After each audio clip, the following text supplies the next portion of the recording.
Our first caller is Phoebe from France. Hi, Phoebe. How can we help you? Hello. First of all, thank you so much for answering my question. For all the years I've been lifting, every session has revolved around compound exercises as my main muscle and strength builders. Unfortunately, I got a diagnosis a few weeks ago, which will mean I need to modify aspects of my training for the foreseeable future. I would now need to utilize more isolation exercises, as I now have a kind of balance between risk and reward, with compound exercises being more biased towards risk with higher loads and the lower the reps. So how does someone like me program the use of more isolation exercises and still gain the same amount of strength and muscle? Okay, so very good question. I would like to get a little bit more information if that's okay. So is it the load that's the problem, or is it the intensity that's the issue? It's a load. It's a load at the moment.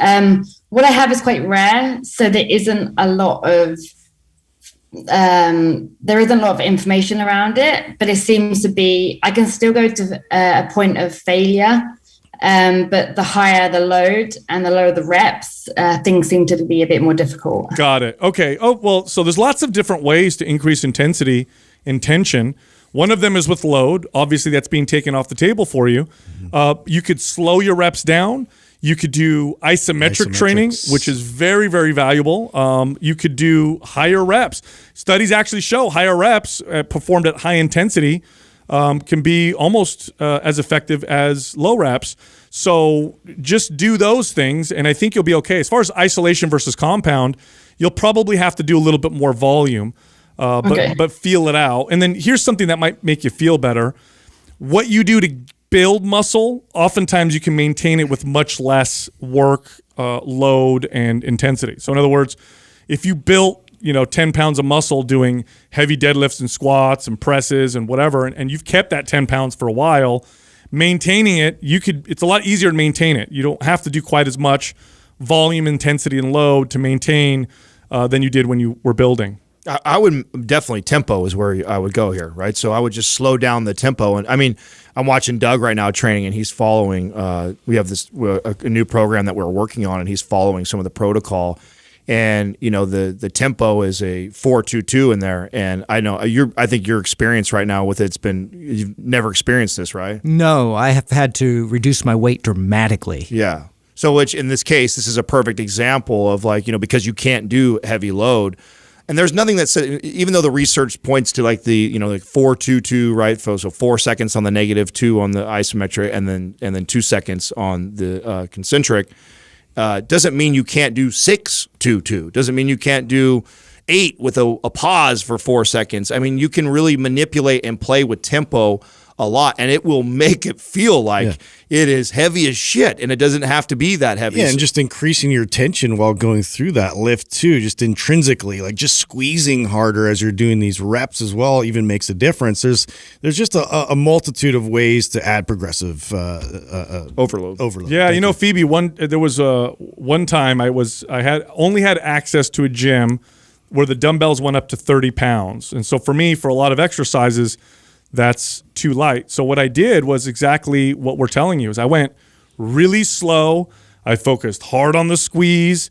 I did lots of pauses, lots of isometrics, lots of slow repetitions. And to my surprise, my body improved. I actually got good results from it, so much so that it became something that I injected into my regular routine.